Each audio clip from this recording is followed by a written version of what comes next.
Number 1, अपने दिमाग को बेहतर रखना है तो 8 घंटे की नींद ज़रूर करें।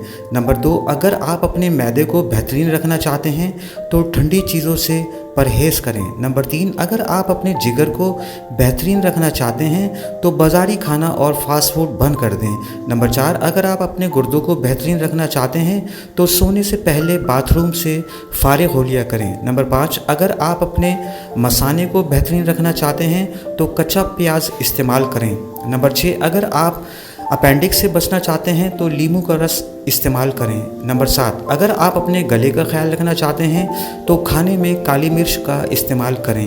नंबर 8, अगर आप अपने फेफड़ों का ख्याल रखना चाहते हैं तो तंबाकू नोशी बिल्कुल बंद कर दें। नंबर 9, अगर आप अपने नाक का ख्याल रखना चाहते हैं तो पुदीने का इस्तेमाल करें। नंबर 10, अगर आप अपने दिल को तंदुरुस्त रखना चाहते हैं तो नमक और चिकनाई का इस्तेमाल कम से कम करें।